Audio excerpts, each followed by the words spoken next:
1992 সালের 6 ডিসেম্বর ধ্বংস হয়েছিল বাবরি মসজিদ। 32 বছর পর সেই দিনে করসেবকদের শ্রদ্ধা জানিয়ে শৌর্য দিবস পালন করল বিজেপি। বাংলাদেশে যখন হিন্দুদের ওপর অত্যাচার চলছে তখন করসেবকদের শ্রদ্ধা জানাতে শ্যামবাজার পাঁচমাথার মোড় থেকে সিঁথি পর্যন্ত মিছিল করলেন শুভেন্দু অধিকারী। 1990 সালে করসেবা করতে অযোধ্যায় গিয়েছিলেন বড়বাজারের দুই ভাই রামকুমার কোঠারি এবং শরৎ কোঠারি।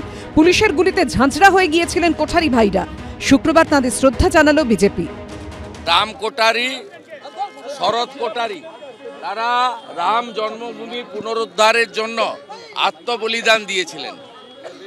আজকে রাম কোঠারি, শরৎ কোঠারিকে স্মরণ করে শ্রদ্ধার মিছিল, শৌর্যের মিছিল, সাথে সাথে চিন্ময় কৃষ্ণ প্রভুর মুক্তিসহ বাংলাদেশের হিন্দুদের অত্যাচারের বিরুদ্ধে প্রতিবাদ মিছিল। বাবরি মসজিদ মানুষের সেন্টিমেন্ট, কিন্তু সেই সেন্টিমেন্টের বিরুদ্ধে যদি কেউ শৌর্য দিবস করে তার মানে তারা অসভ্য, তারা বর্বর। আমরা সংহতি দিবস এই জন্য করেছি, ওই ঘটনার পরেও মুখ্যমন্ত্রী রাস্তায় নেমে সংহতির কথা বলেছেন, ঐক্যের কথা বলেছেন, সবাইকে নিয়ে একসাথে চলার কথা বলেছেন। সেই জন্য আমরা সংহতি দিবস করছি। দুই বাংলার সংখ্যালঘুদের জীবন জীবিকার উপর আক্রমণ বন্ধের দাবি জানিয়ে পথে নামে সিপিএম। বাংলাদেশ চট্টগ্রামে এবং আরো অন্যান্য জায়গায় যেভাবে ধর্মীয় সংখ্যালঘুদের উপর আক্রমণ হলো বা হচ্ছে, এবং সেখানকার সরকার যে ব্যর্থতা সাক্ষ্য রেখেছে, এটা তো তখন আমরা আমাদের দেশে যখন এগুলো 80 দশকের মাঝামাঝি থেকে হচ্ছে তখন থেকে যদি ও কি বলতেন, সরকার চাইলে সংখ্যালঘুদের উপর আক্রমণ হয় না। বাংলাদেশে যারা হিন্দু মন্দির ভাঙছে, বৌদ্ধদের উপর আক্রমণ করছে, তারাও তো তাদের জন্য তো এটা শৌর্য দিবস। হাসিনা সরকারকে ফেলে দিয়ে যখন মৌলবাদী শক্তির উত্থান হচ্ছে তখন বিজেপির রাজনীতি আর ওদের রাজনীতি তফাৎ আছে। আমরা সবাই মিলে একসঙ্গে থাকার জন্য সংহতি দিবস পালন করি।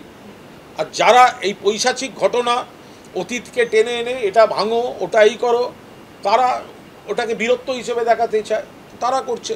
আমরা মনে করি অতীতে কি ঘটে গেছে সেগুলো ইতিহাসবিদরা দেখুন, আমরা পড়বো, আমরা জানবো।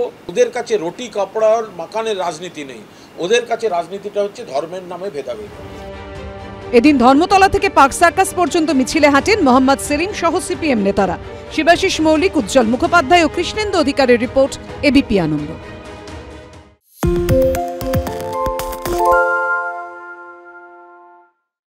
সত্য অন্তহীন, সত্যের খোঁজও তাই, সত্য সন্ধানে তাই আমরা অক্লান্ত, অকুতভয়। এবিপি আনন্দ নতুন ভাবনার প্রতীক, যা মনে মুক্ত, তথ্যে যুক্ত এবং যাবতীয় সীমানার বাঁধন থেকে মুক্ত। সীমা না শব্দটির মধ্যে লুকিয়ে আছে মানা শব্দটি, যেন চোখ রাঙানি এক অদৃশ্য ব্যানাজার, যা আটকে রাখে আমাদের এক ছোট্ট গণ্ডির মধ্যে। একমাত্র সঠিক খবরই গড়ে তুলবে এক মুক্ত সমাজ। সেই জগৎ গড়ার লক্ষ্যে কোনো সীমানার ঠুকুটি আমরা মানব না। এবিপি আনন্দ এগিয়ে থাকে, এগিয়ে রাখে।